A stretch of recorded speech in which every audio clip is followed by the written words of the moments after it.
For weeks, Russia has boasted of its great victory in Kupiansk, one of Ukraine's fortress cities within Kharkiv Oblast, the oft-forgotten front northwest of the more salient Donbas region. No doubt, as ceasefire negotiations continue, this was intended to influence expectations of the war's eventual outcome. Russia will inevitably capture everything that it wants, so there is no point in resisting. One problem: Russia had not quite captured Kupiansk. Actually, it seems that Ukraine has pushed Russia to the north of the city. And in case anyone was not sure, Ukrainian President Volodymyr Zelensky paid a visit to Kupiansk, with audible explosions around him and well within the range of quadcopters. But how Ukraine got into this position and then bounced back tells us something much deeper about the broader war. So today, let's see how Ukraine retook Kupiansk. Evolution in strategy. I will get to the territorial progression in a few minutes, but to understand what exactly happened here, we first need to discuss the evolution in military technology over the course of this war. At the start, rain was the enemy of the offense. Part of why Russia's initial invasion plan failed was because Ukraine never quite froze over during the winter of 2022. You see, the traditional hierarchy of offensive convenience under precipitation is dry, then frozen, then wet. When the ground is frozen, tanks can drive over without much difficulty. There are logistical problems, to be sure, with the winter, but the offense can at least work. Try doing the same thing in the rain, though, and your tanks will get stuck in the mud.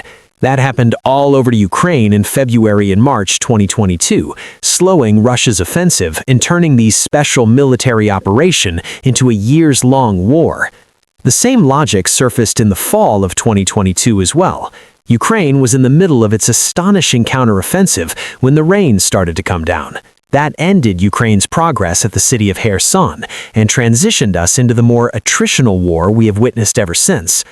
The years since have shifted military operations away from traditional mechanized battles to our brave new drone world. With that in mind, let's take a look at the territorial exchange from the last few months. Things had not been looking great for Ukraine during the summer dry season.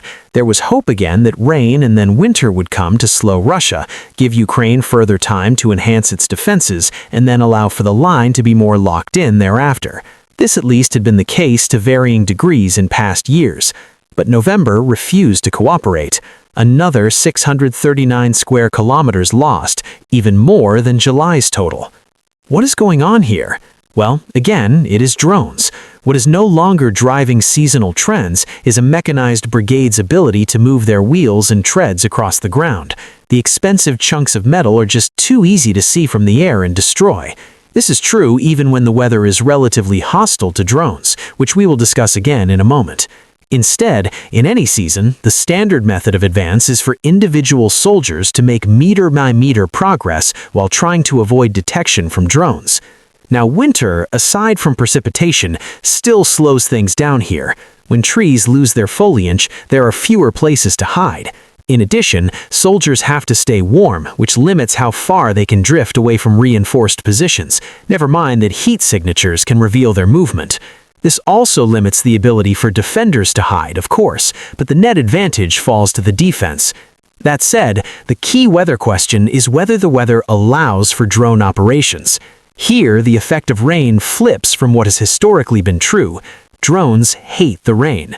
The water can short electronic circuits, it interferes with the drone's aerodynamics, it adds weight and drag, and it generally frustrates the operator's experience. Thus, rain limits drone operations, giving infantry greater freedom of movement, and that is allowing Russia, with its deep roster of contract soldiers, to keep pushing forward. Add fog and high winds to the mix, and you get a perfect storm for advances. And that is why we see these numbers. The Battle of Kupiansk. Kupiansk is a bit different, though. The last time that Russia made serious, confirmed progress there was all the way back in the middle of September, coming from the north to cut south toward the city. To add some more detail, the Oskil River runs through here. Ukraine has used the river as the line of control for a substantial portion of the northern front. Russian soldiers had tried occupying the area to the east of the river, but they were failing to make progress there. So instead, they crossed over the river and then turned south to Kupiansk. In the Kremlin's framing, the operation has been an unqualified success. In this December 2nd press conference, Putin described Kupiansk as being effectively under Russian control for several weeks, completely and in its entirety. However, for the 3 months following the river crossing, trackers have tended to mark the area around the city as contested, a gray zone. That's common for the modern battlefield. We don't get nice trench lines that are easily measured. We instead get a battlefield soup where small groups may form enclaves around one another without anyone there knowing, much less anyone at home sitting on their couch. Regardless, geographically speaking, this is what Russia has been doing up and down the front. Push out in a particular area, create a cauldron in connection with another segment of the battlefield, exploit the flanking position to slowly fill it in, then wash, rinse, and repeat elsewhere. There's one serious problem with this strategy, though. If you attempt to flank this large cauldron, then the salient that you push out of is itself exposed to enemy flanking. That danger doubles when you voluntarily cross a river to initiate the salient.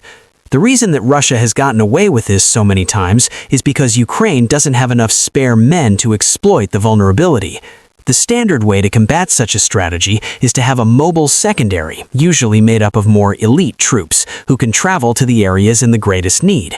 Think of them as firefighters. They're not frontline fighters. Rather, they sit on the sidelines waiting for a fire to break out, and then they go put it out. We already know that Ukraine's firefighting units are good at their jobs. It wasn't that long ago that, either through initial Ukrainian frontline mismanagement or a carefully devised trap, Russian troops burst north as they were otherwise forming another one of the cauldrons around Pokrovsk. The rapid response units flanked the base of the salient, cut off the tip of it, and slowly eliminated the Russians that were inside. Well, it appears that Ukraine successfully executed a variant of this strategy, sending the 2nd National Guards Corps to outflank Russia. And the mission has worked, insofar as most of Kupiansk remains in Ukraine's hands. Russia was driven back north, and there was enough control over the front for Zelensky to visit the city. The victory put about a couple of dozen square kilometers back into Ukraine's column, though notably this is a small portion of what Russia's recent advances look like overall. Future outlook. Moreover, the pushback in Kupiansk doesn't guarantee that Ukraine will hold it forever.